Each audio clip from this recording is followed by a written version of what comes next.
tahun 1966. Walaupun Soekarno secara resmi adalah Presiden Republik Indonesia, namun pada hakikatnya separuh kekuasaannya sudah berpindah ke Jenderal Soeharto. Detik-detik kejatuhan lelaki yang pernah dipuja di seluruh negeri ini makin nampak nyata. Semua dimulai ketika Soekarno seolah terpaksa menandatangani surat perintah 11 Maret 1966 kepada Jenderal Soeharto. Susul menyusul kemudian MPRS mensahkan surat perintah tersebut menjadi TAP MPRS melalui mekanisme Sidang Umum 4 MPRS Juni 1966.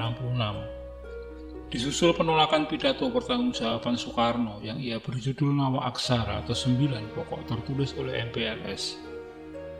Segala gelar dan wewenangnya juga dipreteli satu persatu, termasuk jabatannya sebagai presiden seumur hidup. Soekarno nampak tak berdaya melawan semua tekanan itu. Tapi lantas bagaimana dengan pengikutnya? Apakah mereka diam saja melihat pemimpin mereka didemo dan digerogoti kekuasaannya? Video ini akan sedikit berkisah tentang hal tersebut.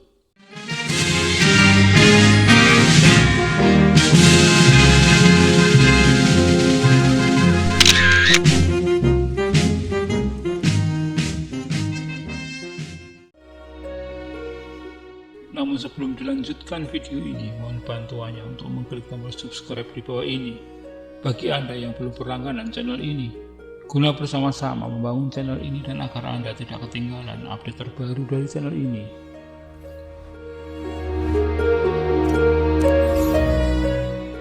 Situasi negara saat itu seperti perahu yang terombang-ambing di lautan, tak tentu arah. Demonstrasi dan pembunuhan merajalela melengkapi krisis ekonomi dan politik yang mencekik rakyat banyak. Di saat demikian, langkah Soekarno semakin tertatih-tatih dalam menjalankan kekuasaannya. Sementara Jenderal Soeharto juga tampak lamban dalam menyelesaikan proses peralihan kekuasaan. Banyak orang, terutama mahasiswa dan cendekiawan, berharap Soeharto segera mengakhiri kekuasaan diktator Soekarno. Tapi Soeharto seperti nampak enggan menyalip atasannya tersebut. Pada saat yang sama, Soekarno juga nampak tak mau turun dari tahta kekuasaannya. Soekarno bahkan secara tegas menyatakan bahwa surat perintah 11 Maret 1966 bukanlah surat peralihan kekuasaan, dan seolah ingin mengembalikan kewibawaannya pada perayaan kemerdekaan RI yang merupakan peringatan terakhir Soekarno selaku presiden. Ia mengucapkan pidato bernada keras dan kontroversial. Presiden Soekarno dengan keras meminta untuk jangan sekali-kali meninggalkan sejarah. Presiden Soekarno juga menyebut panca azimat revolusi dan mengagungkan persatuan berdasarkan Nasakom. Soekarno juga menuduh bahwa gelombang penentangan terhadap dirinya dan Nasakom adalah sikap para revolusioner yang palsu. Tuduhan itu hampir pasti ditujukan kepada kesatuan-kesatuan aksi mahasiswa. Soekarno juga menyerukan kepada kaum revolusioner sejati untuk berjalan terus apapun yang terjadi. Para penentang Soekarno sudah menduga bahwa Soekarno akan bersikap keras demikian. Mahasiswa Bandung meringkas frasa jangan sekali-kali meninggalkan sejarah dengan kata jas merah. Di Jakarta, kerap diringkas sebagai jali-jali merah. Merah pada masa itu identik dengan komunisme atau PKI. Tapi bagi para pendukung Soekarno, pidato tersebut kemudian dimaknai sebagai komando untuk bergerak menghadapi apa yang disebut sebagai kaum revolusioner palsu. Sekelompok orang berseragam hitam-hitam melakukan serangan bersenjata api dan tajam ke markas KAPI di Jalan Kebon Jati, Bandung, dan pada sore harinya melakukan teror terhadap barisan kami dan KAPI yang ikut dalam PAWE 17-an. Kampus ITB yang dijaga Batalion 1 Mahawarman dan kampus Universitas Pajajaran yang dijaga Batalion 2 Mahawarman juga diserang, tapi bisa diatasi. Sekedar informasi, PNI atau Partai Nasional Indonesia sejak tahun 1960-an terbelah menjadi dua.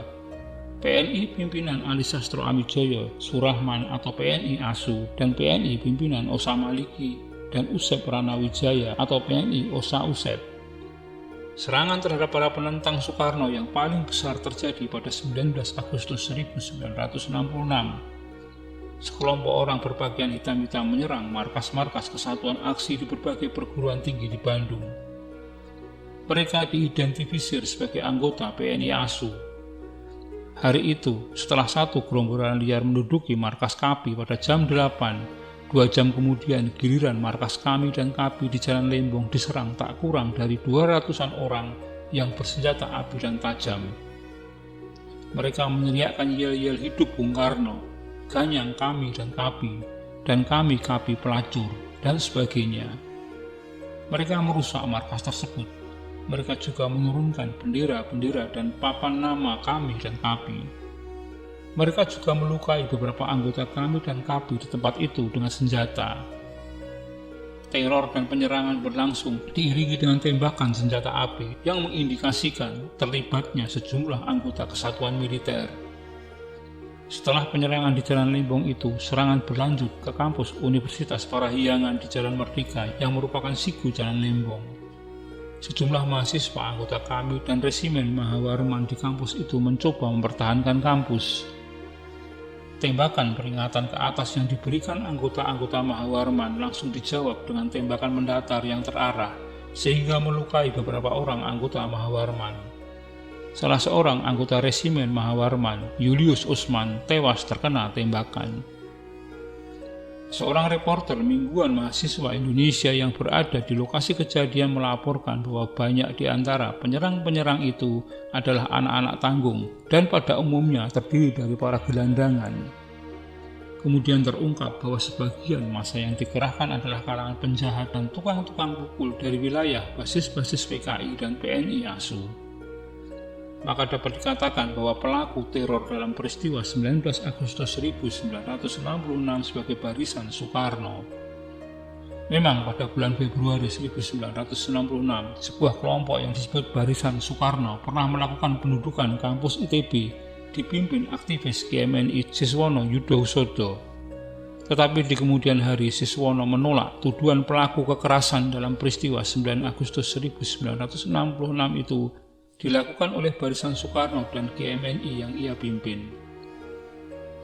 Secara nasional, Barisan Soekarno dibentuk melalui prakarsa Dr. Subandrio sesaat setelah terjadinya peristiwa 30 September.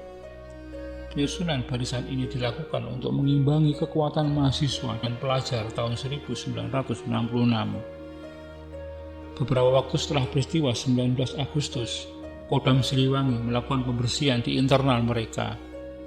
Kodam Siliwangi segera menangkap sejumlah perwira Garnison Bandung dan beberapa perwira Kodam. Mereka terbukti terlibat langsung dalam peristiwa penyerangan tersebut. Bersama para perwira itu ditangkap ratusan orang lainnya, termasuk beberapa pengurus PNI cabang Bandung. PNI Bandung pun segera berbenah. Dengan cepat mereka melakukan pemecatan-pemecatan kepada siapapun yang terlibat. Mereka juga membekukan gerakan pemuda Marhenis Bandung. Para tersangka penyerangan kemudian mengungkapkan alasan penyerangan terhadap mahasiswa.